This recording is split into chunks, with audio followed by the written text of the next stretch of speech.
Hey YouTubers, it's Charlie. So Zack Snyder finally revealed Ben Affleck's Batsuit and the Batmobile. It gives off a very Dark Knight Returns vibe, but he used this Leica M camera, so the photo is black and white, so we didn't get a really good, full color look, but we do know a few other things about them. So I'm going to do a breakdown of the suit and the Batmobile. If you're finding me for the first time, I do DC videos every week. Normally it's Arrow like on Wednesdays associated with that, but Batman waits for no one, so obviously this is coming out on a Tuesday. Be sure to subscribe to get everything and leave me suggestions for future bonus videos.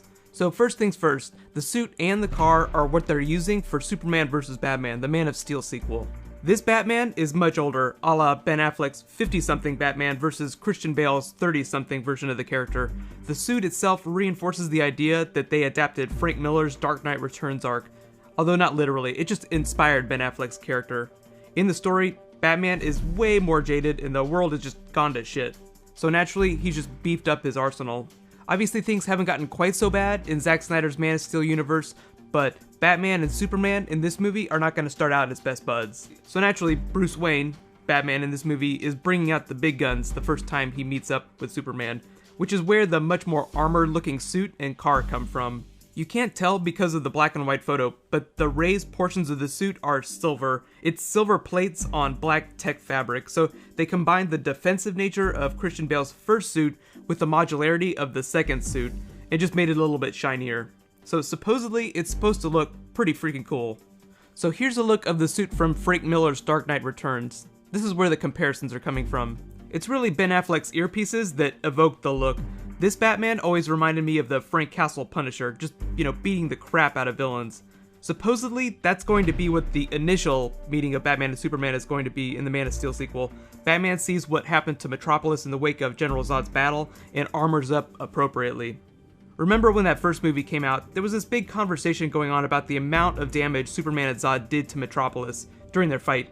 It was like watching a little kid stomp through someone's Lego model. They did hundreds of millions of dollars of damage to the city. So if you were the world's greatest detective and the most cynical superhero on the planet, what would you do? You would probably beef up your arsenal. The Batmobile itself looks a lot sleeker than Christian Bale's Tumbler, which is funny because it looks more like a real car than the comic and the Batmobile that inspired the story. In The Dark Knight Returns, the Batmobile is basically a full-on tank, so it's almost like Zack Snyder went in the opposite direction. I do think it's a more practical approach based on the movie that they're really making, because Batman is going up against Superman, not like against an army of thugs. So a tank really wouldn't help him that much, it's not fast at all. He needs something smaller and quicker. I'm really interested to find out what kind of extra weaponry he's developed too. They're not completely throwing away all the canon from Christopher Nolan's Dark Knight trilogy, but they're not really addressing anything from those movies either. I still consider Ben Affleck's version of the character to be the logical evolution of Christian Bale's character though. We also can't forget about Wonder Woman and Cyborg, because essentially this movie is going to be like a backdoor World's Finest Justice League movie before the actual Justice League movie. I think it's going to take most of the plot for the Trinity to come together, so I'm really interested to see what their chemistry is like, especially whenever they first meet. If you haven't read any of DC Comics' New 52 versions of Justice League, they essentially got Wonder Woman and Superman together as a romantic couple, and even though they work together now, whenever they first met, Batman pulled out some kryptonite the first couple of times he met Superman, so don't be surprised if Ben Affleck has the famous kryptonite ring in the movie. It would be a pretty sweet shout out to the comics. Before the New 52 reboot of the comics, Batman historically kept a kryptonite ring with him in case Superman ever went crazy. I don't know how the movie is going to address this, but in the comics, Superman is highly vulnerable to magic and mind control. So he's been used by supervillains as a smashy finger puppet on many occasions. Obviously magic isn't a thing in Zack Snyder's Man of Steel universe, but here's where we need to talk about the villain, Lex Luthor. People are calling it a darker version of the Mark Zuckerberg character from Social Network.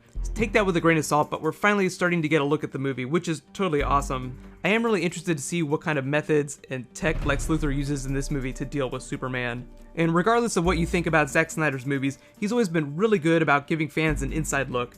I remember back at Comic-Con 2008, he actually brought the Owl ship from Watchmen. It was pretty badass. They built it like a real-on ship, so do not be surprised if the Batmobile is at Comic-Con this year. The cool things about all the versions of the Batmobiles are that they actually drive. Adam West's Batmobile was probably the closest to being just a regular car, And when I was a little kid, Michael Keaton's Batmobile was completely badass. But the funny thing about that Batmobile is that I found out it weighed so much that in real life, it could not go fast at all. It was super slow. That all changed though whenever Christopher Nolan built the Tumbler and then the Batpod motorcycle. They actually drove really well. The tires were super huge, so they didn't turn super fast, but the Tumbler was meant to be an urban tank that could withstand a missile.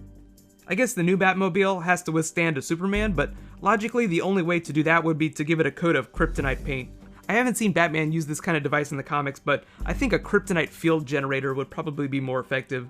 I really am expecting Lex Luthor in this movie though to use, modern day tech logic to deal with Superman, so that might be something he does.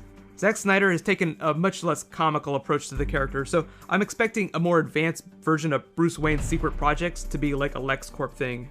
But now it's your turn. Let me know in the comments below, what do you think about the new Batsuit and the new Batmobile, and how do you think it's going to inform the movie?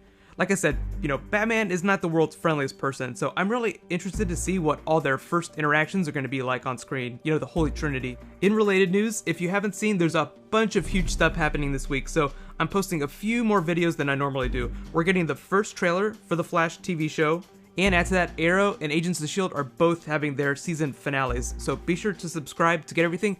I also posted a link to my master schedule down in the description. Really, I'm just crossing my fingers that I make it to the end of the week and get through all these videos. But right now, click here to learn more about the Justice League movie, and click here to learn more about that new Flash trailer. Thank you so much for watching. I'll see you guys tonight. High fives.